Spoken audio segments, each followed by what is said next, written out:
The best health care is only for the rich in the United States.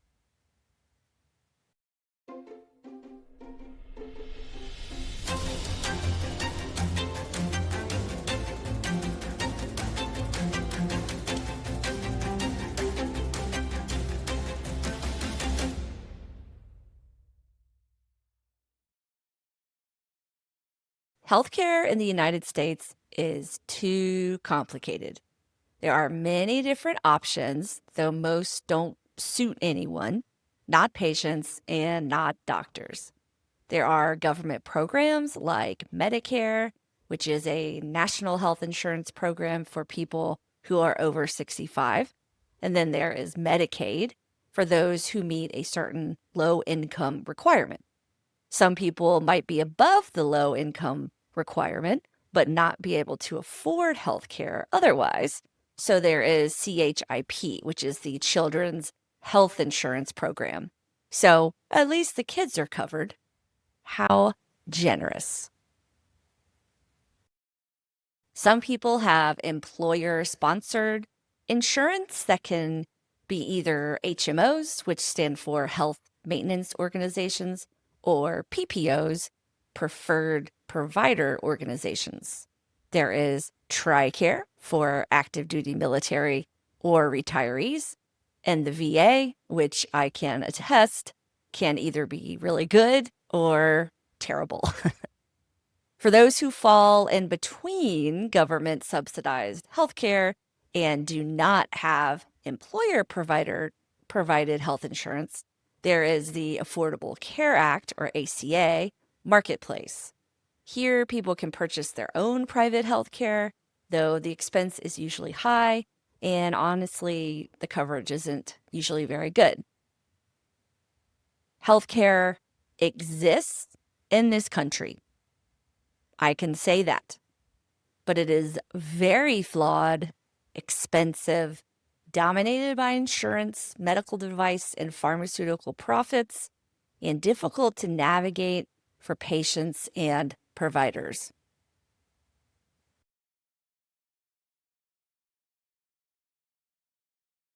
There are two new models of healthcare that many primary care providers are offering to avoid the hassle of insurance.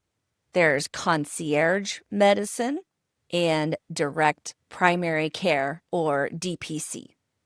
In concierge medicine, patients pay an annual or monthly retainer fee, which can be like a few hundred to several $1,000s a year.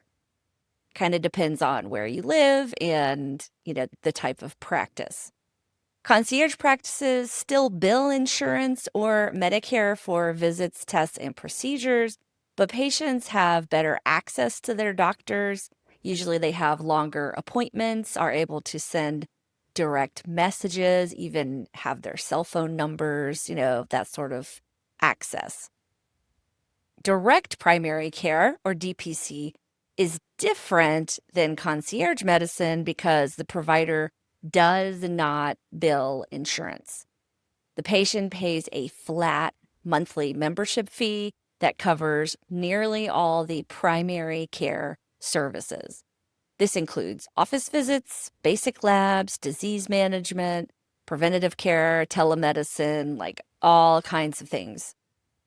Doctors generally can limit the amount of patients that they see this way, and then that gives the patients much more access, and the doctors feel they can provide better care.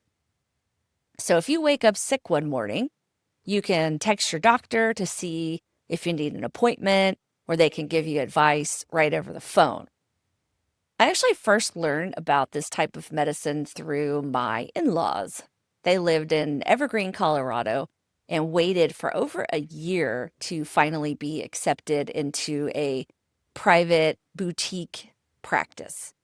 They paid a few $100s a month and could call or text the doctor almost any time if they had questions. I was like, wait, you just called your doctor and they picked up the phone? It was pretty incredible. They could be seen in the doctor's office within an hour if they need be. And this was beneficial when my mother-in-law was battling breast cancer. The doctor was available to her anytime and was really invaluable for her treatment and her treatment plan. The thing is that concierge or direct primary care is really only attainable for those who are wealthy, like my in-laws were. They could afford supplemental insurance to their Medicare as well as the concierge doctor. So as a result, they had the very best medical care at the end of their lives. Now, there aren't a lot of exact figures yet on this industry. It is relatively new and just gaining in popularity. But according to my research, there are between 10 to 25,000 concierge physicians in the United States. And I know that is a broad range. And from 2,500 to 2,800 direct primary care practices.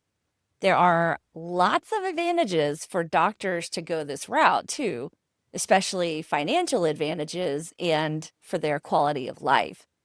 According to the Medical Group Management Association, or the MGMA, medical practices generally have seen operating costs rise 11.1% in 2025 as compared to 2024. So that's a pretty significant jump. Staffing costs like salaries and benefits, as well as medical supplies, technology, and vendor surcharges have led to this. Insurance, though, in general, actually pays primary care doctors 2% less in 2025. Now, these are Medicare rates, which I found in doing other research in healthcare is kind of the standard they use for things.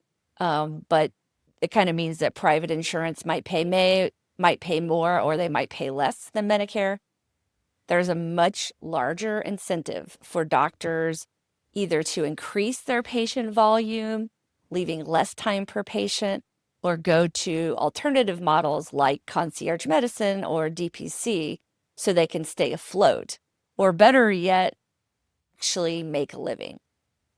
I know I have noticed, and I've heard people say they've noticed much less time with their primary care providers, like sometimes under 10 minutes, which, you're a lot of times just barely scratching the surface.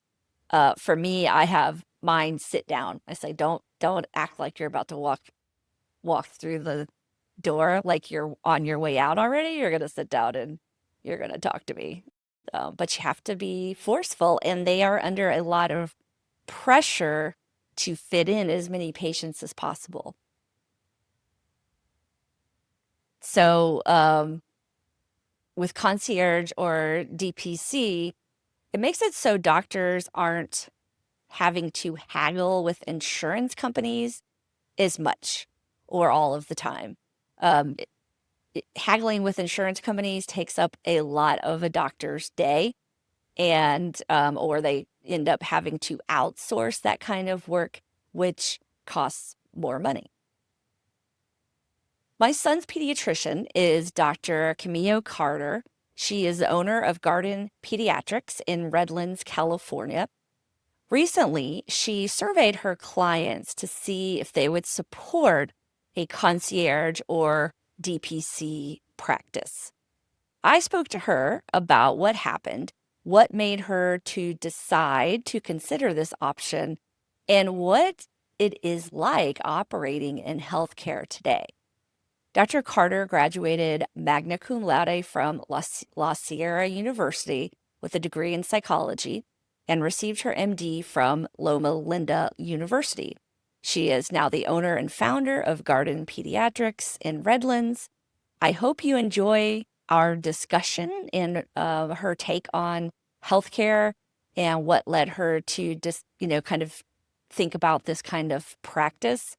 I really enjoyed talking to her, and I hope you enjoy our discussion.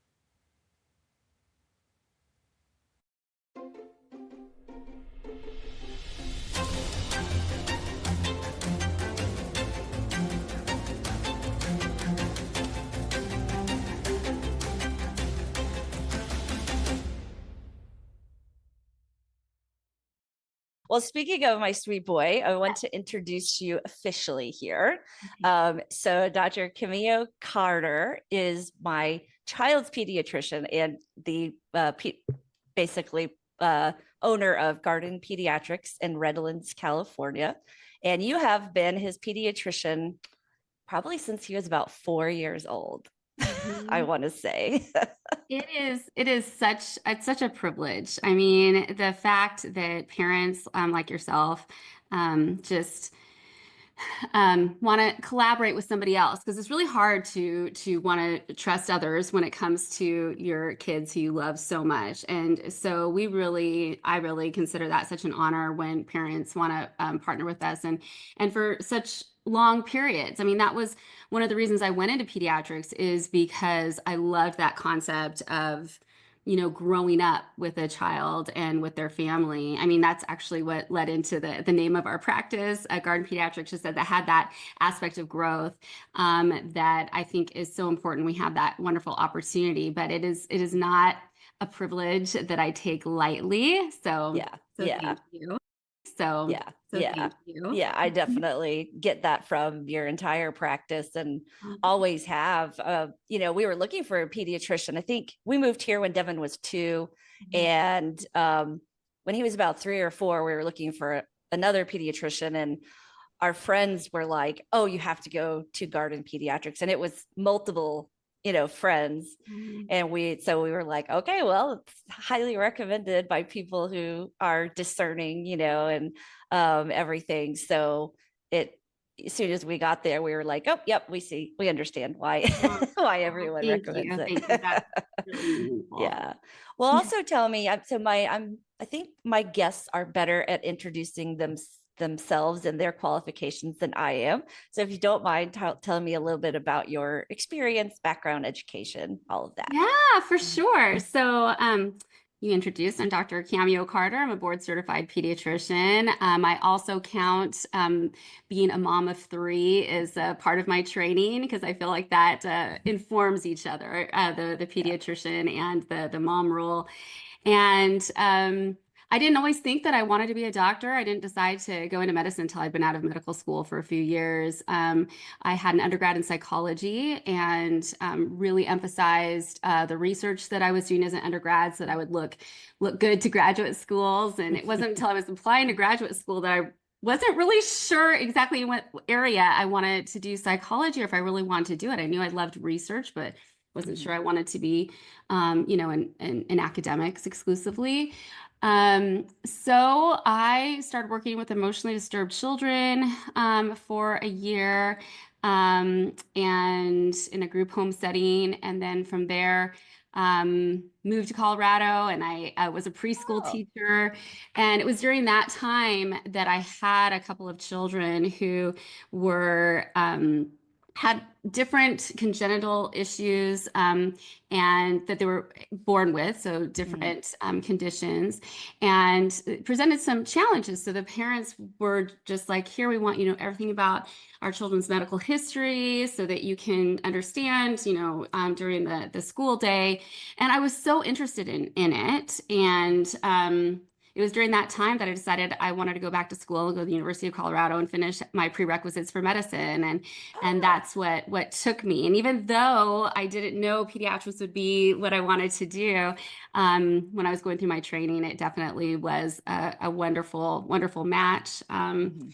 And so I have been practicing in private practice since December of 2018. So I finished my residency in not 2018, sorry, 2008.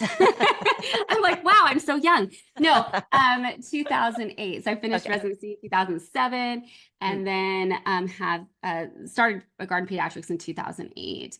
And it Okay. really came from just wanting to have a practice that would be a place that I wanted to take my own children to. Mm. And even though I thought there was just wonderful doctors in our area, I didn't feel like there were specific clinics that I Mm. would want to take my kids to, nor that I really wanted to work at. And I wanted Interesting. something that would just had this environment that was really uplifting and that was aesthetically pleasing. And we spent a lot of hours at work. And I thought, if I have this opportunity to create something that is a place I want to be, then I want to do it. Yeah. Oh yeah. I love all your rooms have different themes and I think you had like a medieval one and you have, Sea World ones and all kinds of things. And that's always exciting, especially when Devin was really little and, sick, he'd bring his Hot Wheels and while we were waiting and just be looking around. And that was really that was It's nice because fun. it's hard to have your kid at the pediatrician waiting more than 30 seconds, when they're little, especially. Absolutely. Devin always had his Hot Wheel in his hand, so he was pretty good to go as long as Have he had something that. to do. Yeah. Yeah. He's funny now, he's starting to get older and hasn't played obviously with his Hot Wheels in at least a year, but he will not quite let go of them yet. And so Oh, we have a room full of all the Hot Wheel tracks that and we're not going to push him to no. get rid of it yet, but it's It's coming. such an interesting transition. I think it's one of the difficult ones, I think, for kids and for parents, that straddling of the young child to like, I'm a big kid now, but which foot, where do I put which foot, as we get Exactly. over that hurdle. Yeah, it's tough. I love it though. I'm actually loving 13. I know a lot of people don't, but I'm liking it right now. Good, Yeah. He's good. not too doesn't really have much of an attitude. So but well, great. So you've been in private practice with Garden Pediatrics since 2008. Mhm. Um, what is it that eventually got you finally said, I'm gonna go into pediatrics, when you were like you chose that residency? What was it that Yeah. the turning point? It was a little bit more difficult than for some, maybe easier from others. So I feel like Mhm. some people really have a hard time picking out what they want to do, and some people just know from the get-go. So I think I was is probably more in that middle area. And there were definitely other things that I enjoyed. I really did enjoy procedures, and Mm, pediatrics does not have a lot of procedures. So that was something that I, kind of weighed out. mhm, Um, I really love working with other women, and so women's health and mm. women's issues has been an Oh issue, yeah. or has been important to me my whole life. Yeah. And so,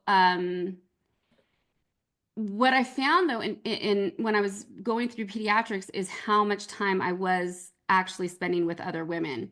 Mm, Um, and I enjoyed the children always. I mean, former preschool teacher. Also, yeah. I have my sister's 7 years younger than me. My brother's 17 years younger than me. I was very accustomed to having young children, Oh wow. growing up around. So I always thought kids were fun. Kids are by the most part really resilient. So even when they get really Yeah. sick, you can get them better quickly, Mm, and there is that that feels good. mhm, Um, but some people going when they're rotating through pediatrics feel like, I really enjoy the kids, but the parents can be really difficult. And this is kind of something you hear a lot. yeah. And I didn't find that by and large to be an issue. Hmm, I felt that I could very much put myself in the place mhm, of parents and understand that even if they were being a little bit salty, um, mm, it was often driven by fear and by yeah. worry, Yeah. and that we could find this common ground. And I think as a mom and as a woman, just still being able to connect with other moms and other women, because I definitely have dads who bring the kids to visits for sure. Right. Yeah. But most of my career, it has been the women who are carrying that load Yeah. for the most part. So I saw that a couple areas that I really loved working with women, and also kids being really fun and being very, like I said, resilient. And then also having this opportunity for education, for Mm, being able to teach, um, and hopefully prevent some mhm, issues that tend to affect us later on. There's a lot that maybe we can do earlier on, mm. setting good habits and catching things early, that gave this really wonderful aspect of preventative medicine and wellness, that was important to me. Yeah. So when all those things kind of came together, it Mhm. really, it wasn't a hard decision. Yeah, yeah. Yeah, one thing I didn't realize with the early intervention in particular, Devin has a speech. At first, it was a speech delay and then articulation, and now he's got a slight stutter. But when we moved to California, it was like instant intervention. Mm. He's 2 years old. They're like, whoop, he needs to be talking more now.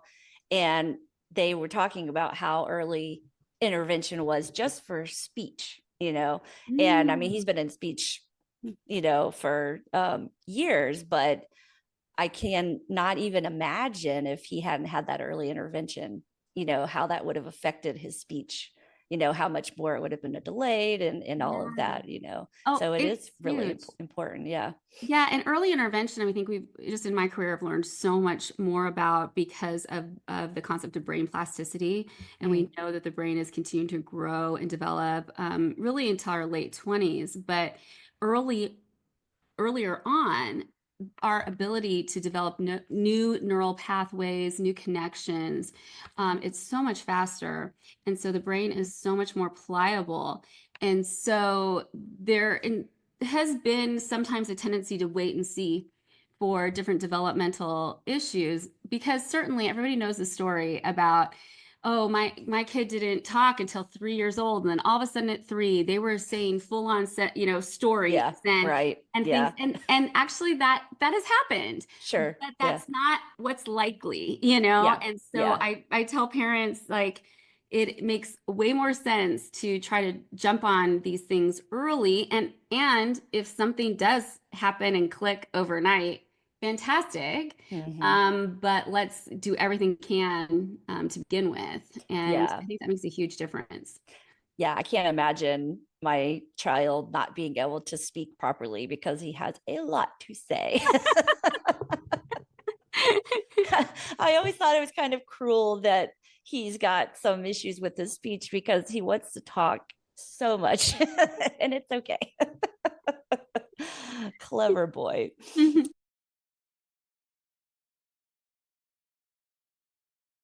All right. Well, so we're going to be talking about your decision to go into concierge medicine.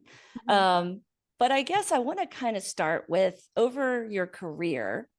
How have you noticed that healthcare has changed with as far as like doctor compensation? Because Yeah. insurance companies are a thing and there's a lot going on right now. Oh, yeah, there really is. And I think that's a wonderful segue into talking about, concierge medicine and direct patient care, Mhm. two really prominent models right now. So insurance, dealing with insurances for everybody, whether Mhm. you're a patient or whether you're a physician, has gotten worse in my career. It is, our compensation has decreased, staff wages, supplies, the cost of doing business has gone up, and we're continued to be paid less. And in addition to that, which is enough to be offensive and, hard for so many people, and this is for patients and for doctors, but the hassle factor has Mm. increased in dealing with with insurances. There is not a day of me practicing that I don't have some kind of insurance fight that I Mm. have to deal with. And that fight, that advocacy, is something that obviously insurances aren't paying for, they're causing. Mm. And, it's time that it takes me having additional staff to deal with it. We can't simply do billing within our practice because the complexity of fighting with insurances, sometimes you're on hold for hours. I can't have enough staff to deal with that.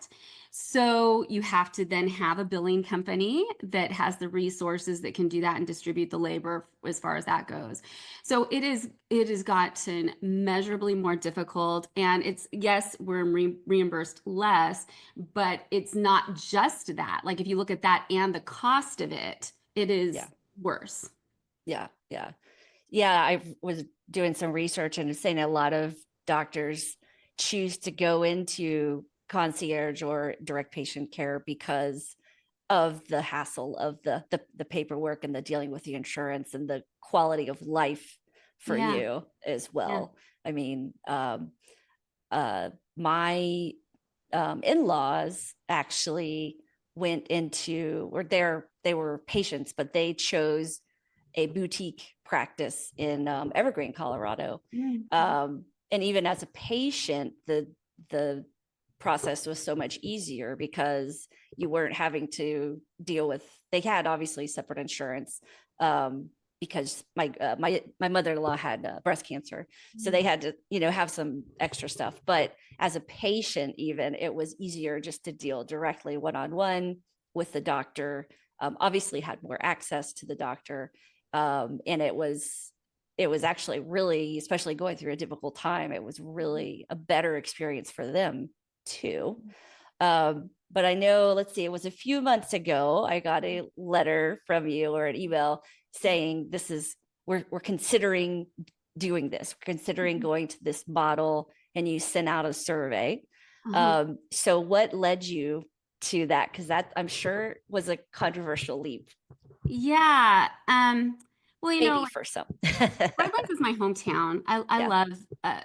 I love being a pediatrician in my Mhm. community. I love going to the grocery store and running into my patients, and the relationships that we've developed for so long now, are really special to me. So I feel like any decisions that I'm making with the business, I'm going to have to do what I need to do for myself and my staff, and to be able to continue to practice medicine um, in a responsible way. Mhm. But I want to make sure that my patients who have been loyally a part of our team for so long also are involved in the decision making. I don't want anybody to be surprised by any decisions that we make, and I think everybody um, understands to some extent the Mhm. difficulties of insurances. We've all been frustrated by something. And so I do think also I feel this need for advocacy. I think it's really hard for doctors to talk about the financial aspects of it because it makes it seem, that this is more transactional. And Yeah. to an extent, it is. And I think we should be able to say that. Mhm. Um, Instead of being villainized for it, because I think, if we had universal health care, this wouldn't be an issue, but our Mhm. country for whatever reason has decided not to, and Mhm. so therefore it's a for-profit thing, and so we do need to make money Yeah. and it's no money no mission, Yeah. Yeah. so I also felt this need that to raise awareness and to Mhm. say like these are the things that we're facing, and some Mhm. people actually don't know the extent of it. If you have an employer funded healthcare, which some people do, like you will appreciate the fact that you're not paying a lot every month. Mhm. For people who don't have that, they have been seeing their premiums go up and up and up. Their co-insurances have gone up. Their deductibles have gone up. So they're getting essentially less for more. They're Mhm. paying, or paying a lot more for getting less. Yeah. Um, and I think that even people who have an employer-sponsored healthcare, whether they understand, kind of connect the dots or not, are understanding that there is a lot more kind of hoops to jump through, with their doctors than there used to be. And so I felt like a need to explain that a little bit. So, for instance, anytime, and I think pediatrics has this maybe a little bit more than others, is that parents will be like, "Oh my gosh," they call in, "My kid has this rash, and what should I do about it?" Hmm. And kind of expecting that we give advice. They don't really want to come in. Right. And not, and I don't think that they really think about it, but they're essentially asking for a service for free because Yeah. we're not paid unless we see them. And that, if it might take me a few minutes if I had a patient who didn't cancel, or a patient who canceled or something, to get on the phone, and a parent thinks, well, why can't they just call me and talk to me? Well, there's an endless list of all the things that we're having to do. And so in essence, people are kind of asking that, that we give our expertise, which we're paid for Hmm. free. And Yeah. so these are some of the reasons that I thought it was important to let my patients know about the challenges that we were facing. Yeah. Yeah. I thought that was good because I do have my husband works for Esri, so we have pretty decent health care. Um, and we don't think about it as much, although I have noticed some changes recently. Mhm. But I was glad that I thought you described it really well with what's going on. And you didn't come across as this is transactional. And I think anyone who has met you knows that's not your complete, motivation. But yes, you do need to be paid, and you have a business you're Mhm. running, and you have staff and everything.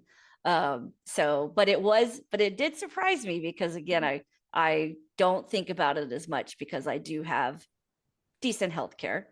Yeah. I hurt my knee skiing in 2000 or 2024.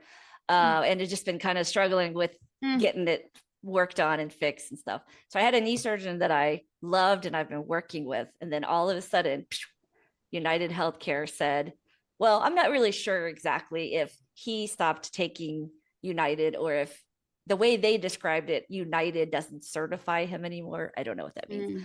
but that means I had to start over with Mm. another knee surgeon, just because my insurance was like, you know, we're Mhm. done. And honestly, that's the first major complication that I've had with this insurance company. Um, and so it did alert me to, okay, things are changing a lot, Mhm. and not for the good of patients or doctors. So I thought Right. that was good. Well, I guess overall, how has your, because so I guess maybe explain, because you accept insurance, but you also offer other options too. So explain that to Yeah. me a little bit.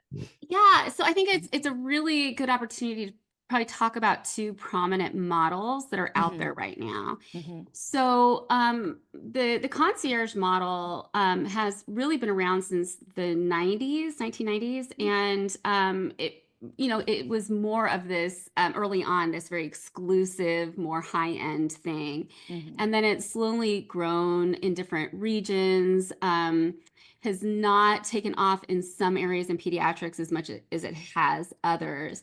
But concierge traditionally is like this value added. So you use your insurance, but also by paying either a yearly or a monthly additional amount, you get additional things.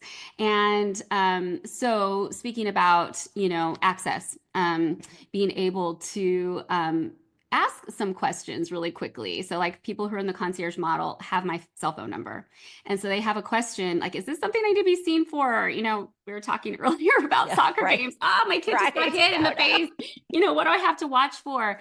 They can just text me. And Hmm.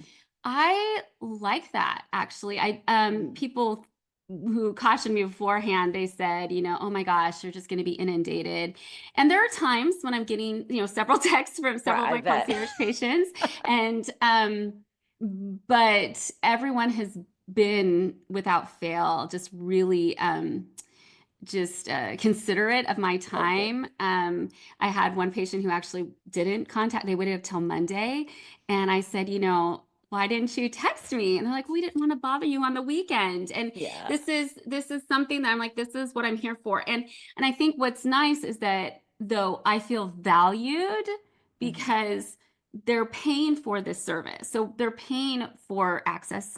And I'm able to then handle a lot of things like, this is what I want you to try. Let's try Mhm. this first, and then let's see you tomorrow if this isn't improving. And so being able to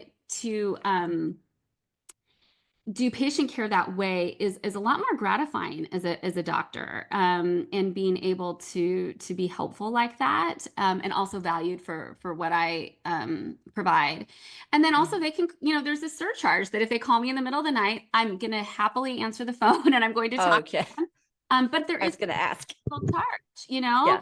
Yeah. And I think that's fair. Yeah. And because I need to be rested and Yes. to do my job during the daytime. So it's been really great. So Mhm. the concierge model just takes into account both things. And so, you have increased access. One of the things that we've had to add, because there's so much paperwork required now in medicine, that now we have charges for forms. And Mm. this is very standard. Most other practices do this. And we were just kind of holding out for a long time just because it's like, we hate charging stuff, Yeah. but it takes so much extra time. So Yeah. again, if you're in the concierge model, you get the benefit of having access, and also not having to pay these extra, fees for things. And that's worthwhile to some families. And some families are just, they say, okay, we looked at our EOB and we see how little the insurance company is paying you, and we Yeah. we value what you provide, and we're able to, so they'll pay additionally for that. Right. The direct patient care model is just completely outside of insurance. And so people can still have insurance, but the direct patient care physician who's running that model doesn't deal with insurances at all. So Okay. they could still send you, like my doctor is a DPC that I see Mhm. personally. And so I pay them a monthly fee. Um, and all of my studies and labs, and if I see a specialist or something like that, that usually goes underneath my insurance. So that is much better for most doctors, in that then they're not Yeah. having to deal with the billing company or insurances at all. And so that Mhm. is something we actually have kind of tiers for in our practice. So we have the traditional model where you're just using your insurance. There are additional fees for things that insurances don't pay for, because somebody needs to pay for the time and the work for doing all the prior authorizations and the referral work, and doing all the forms that are required. So there's fees for that. Um, and then there's this hybrid model, which is the traditional concierge, where you're taking into account your insurance. And then you have these added benefits that you don't pay for the additional forms and things like that. And you have access to your doctor. And then we do have a direct patient care model where it's just, we're not going to, this is outside of our contracts. It's actually a Mhm. separate entity. Um, and we just bill you, and that's it. Yeah. Yeah. Huh. Yeah. Did you lose patients or lose clients, I guess, with this, or most people? Because I mean, Um, you kind of cover you have a lot of yeah, options for well, people. right. And that Yeah. was one reason I think, we got a statistically significant response rate. I mean, I was hoping to have, like, I wanted to all the patients to respond so I could Yeah. really take it, but we got enough to consider it a significant study. Okay. And it was so all over the map. And so when I Really. was seeing that, um, I thought, like, what we can look at patient or provider, doctor, um, happiness and rate of burnout. And we see that that is improved in concierge and Oh, good. DPC models. Hmm. There are more people leaving pediatrics than going into it. Okay. And so that would be a method that would be way less stressful for me. Yeah. But when I looked at like there was plenty of people who would were interested in the concierge and the DPC model. But there were a lot of other people who wrote in the comment sections like, we just can't do this right now. And the state of the economy, the state of the world, like I completely understand that. But it Yeah. was those messages of like, we don't want, we want you as our doctor, we want to be here. That's why we kind of did everything to see if we could make it work, employing all the models, because these are relationships that are important to us. And if we can do that, then we want to. Yeah. Yeah. I was encouraged because our insurance covers a good amount. So, and Devin, fortunately, so far is a healthy boy, except for some asthma, but I thought, oh gosh, oh no, and although we're considering the hybrid model, true transparency to the journalism and ethics, but I was encouraged that there's so many options because among my friend group, everybody had a little moment of freak out that we were gonna we were gonna lose you in some way, or couldn't do it, So, but now I know from the patient side, but so far, I guess it's been several months now. Have you noticed a better quality of life for you and your staff, or are you still kind of settling into things? No. Yeah. I mean, because because I Still have a still, lot of I patients. mean, by and large, um, we did have more people sign up, Hmm. but the vast majority didn't.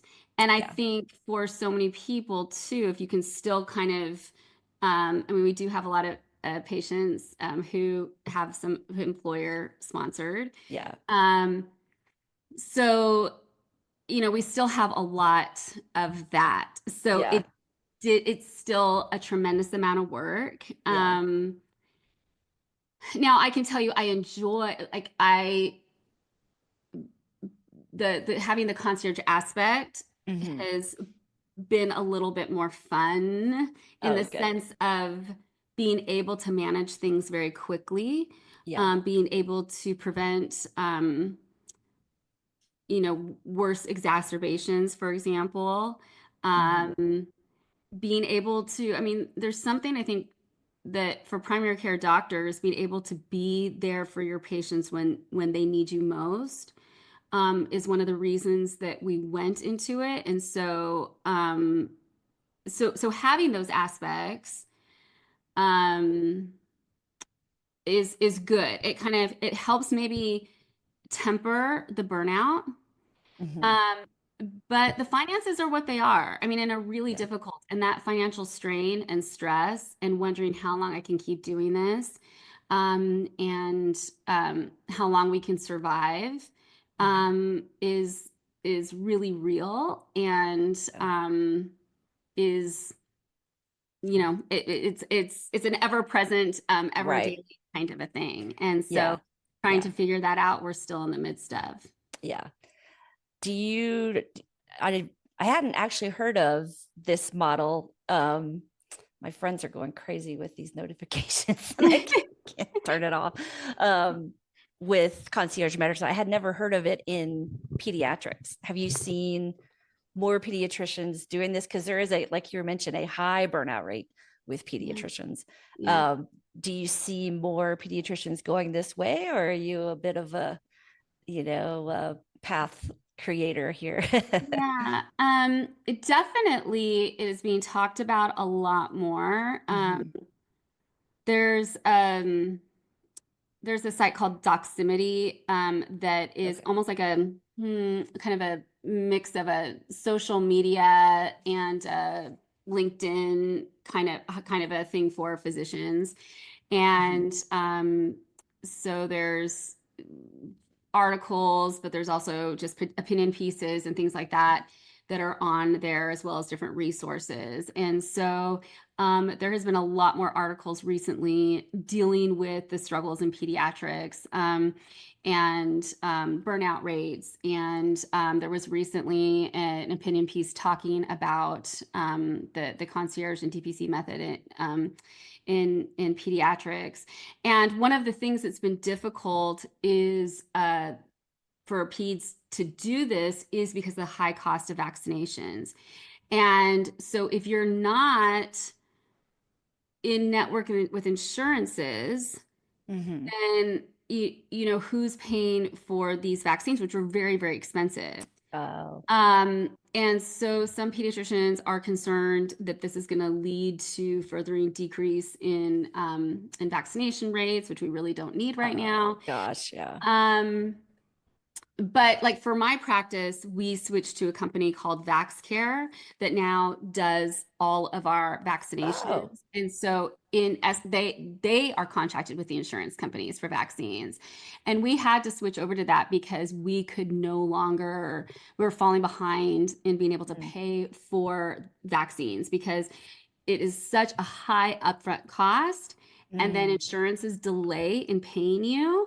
And then you have to Oh. wait until you're getting enough money to be able to afford the next thing. And it becomes like this Oh whole gosh. cycle that for small practices like mine are very difficult. So Yeah. VaxCare is a company, a national company that has been designed to help with that. And Hmm. that was a real game changer for us to not have to worry about that.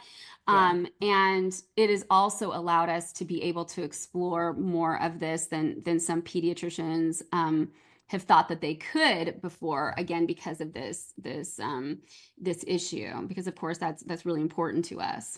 Yeah. Yeah. I saw one of your Instagram posts about sort of debunking the myth that you guys make loads of money off of vaccines and you're just in it for that. And I was like, I'm glad you said it, It is, out it loud. is, it is just, yeah, that, I mean, I think that's a whole other topic we could Yes. talk about the misinformation that's out there. But yeah, I mean, most Yeah. pediatricians and, will actually lose money Mm. from vaccinations, Yeah. or just come out like, right, like even, and especially if you take into account like the overhead, the storage, the administration costs, like all that kind of Mhm. thing. So Yeah. nobody ever thinks that they're going to be making money off of vaccines or has Right. ever. Right. Yeah, they're so important, of course, Mhm. Well, this is a big question, and this will be Mhm. my last one for you because I Okay. promised 45 minutes. But in your dream world, what would American healthcare look like for you as far as honestly everything? We have Yeah, a broken model right now. I think we we can do. agree. So, yeah, what would be your dream? Oh my goodness. I have so many, and I I hope that know. I don't forget some of the high points here. Okay, so first of all, I really think that healthcare should be something that our government provides for us. Like there should be, we pay taxes, and the taxes should go for services that are human rights. And healthcare, I believe, is one of them. And so I really think that this kind of for-profit model with insurance companies in particular is just not the right way to go. Yeah. I also find it offensive that pediatricians on a whole are paid about 30% less than the next tier of physicians, family physicians. We have the same amount of training. Emergency room physicians are then, higher, same amount of training. So we Oh. all go to medical school. Every, physician is, Hmm. has had to go to medical school, and then they do residency beyond that. And there are several specialties that go for 3 years, which pediatrics is. I mean, there's some that go, much longer, or you do multiple training with your residency and then different fellowships. And this is all time that we're spending on our expertise and learning. And I can understand, like, if you have gone through training longer, that should affect your compensation. But the Mm. wild discrepancy and the fact Mm. that I can have gone to training as long as another physician and be paid so much less. I have the same amount of loans. I have the same amount of delay in Mm. my compensation because we're paid so poorly in residency. So there's all of these things that I think are inherently wrong. And I think pediatricians, we're built, like, advocacy is built into what we go into when we go into pediatrics. We're advocating for our patients and kids in general, but nobody's really been advocating for us. And this is a huge problem. And so I think that there needs to be you'll look at what the average doctor is paid, but you're not looking at like what the whole range of it, with some paid so high and some paid really, really low.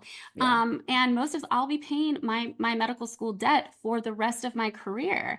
I have been paying a sizable part every month, and I've only broken into it. Like, I'm not 50% done because of, even though my interest rate is low, just dealing with principal and stuff. It's really unconscionable. So I think that I want more people to be aware of that. And I think that needs to be part of what fixes the system, is that we just need to value expertise, value the work that has gone in, and pay a little bit better so that we can continue to do work, so that people aren't just like, okay, I'm out of here, I'm going to go work for the insurance company, or I'm going to go do something else, So I think that, though, a universal healthcare system would help to fix that. And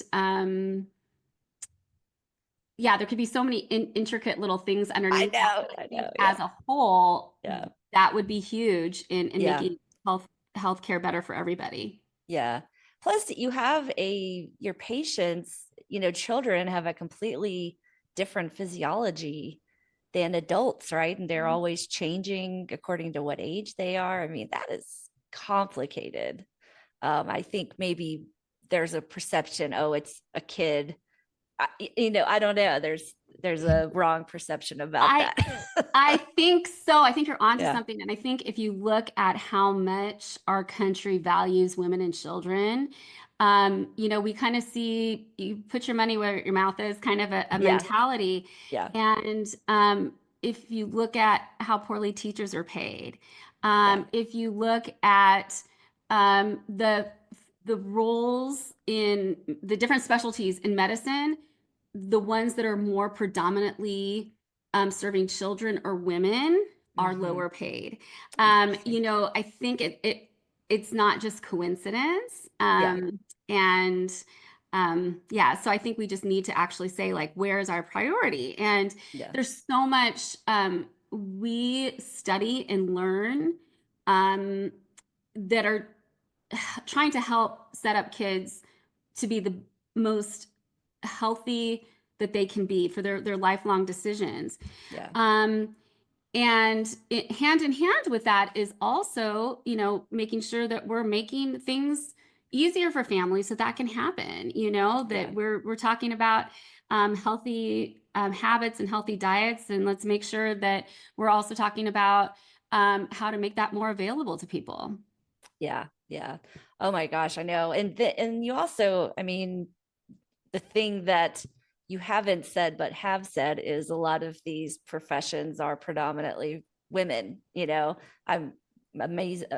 Probably most pediatricians, OBs are women, teachers are women, and but you still have the same debt, you still have the same training, there's a lot there too. Absolutely. That's another good topic for you to talk I know. I could do 5 episodes with you.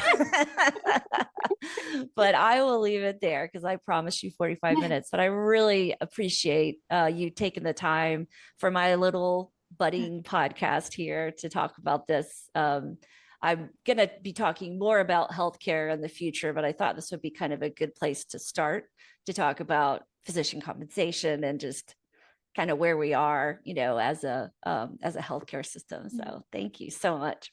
Oh, you're welcome. Thank you so much for the opportunity. I love being able to talk about these issues that are so important to all of us and really need to be discussed more. So thanks for giving me that chance. Absolutely. I'll give you some more chances in the future. Okay. For sure.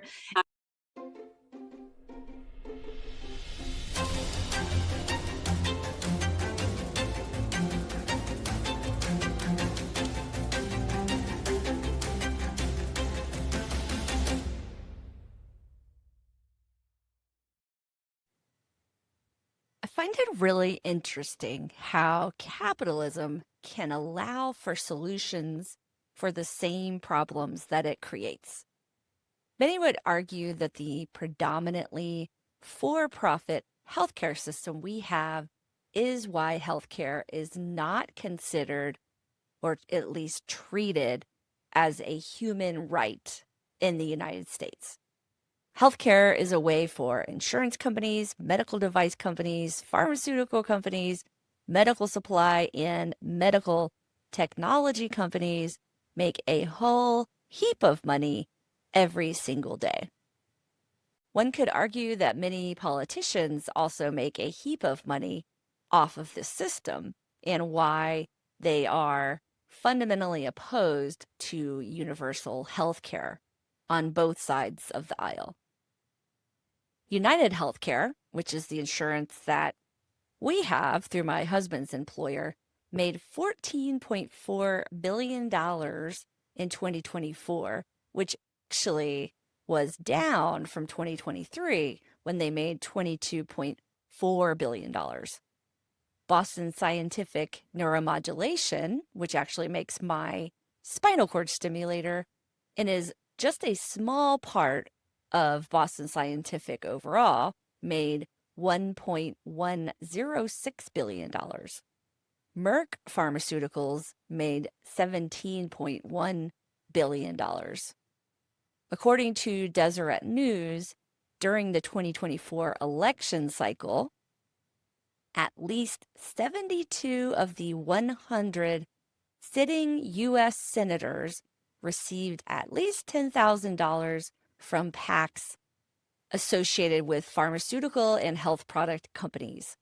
12 senators received more than $100,000, 7 Democrats and 5 Republicans. Medical capitalists will argue that our form of healthcare rewards innovation. In fact, I used to do freelance work for Boston Scientific Neuromodulation and heard this argument often. Certainly, the United States is innovative, but other countries with universal health care, such as the UK, also prove that medical innovation can exist while also acting like healthcare is a human right. The model of concierge medicine and DPC is a really interesting answer for both doctors and patients to combat the obstacles that insurance companies often provide when profit is the only consideration for healthcare. And doctors, the ones on the front lines, and the ones providing the direct healthcare, aren't even the ones necessarily getting wealthy. I will be really curious to see how this practice model catches on and how it evolves to meet the needs of those who have fallen between the cracks. If you want more content like this about healthcare, please comment on this video.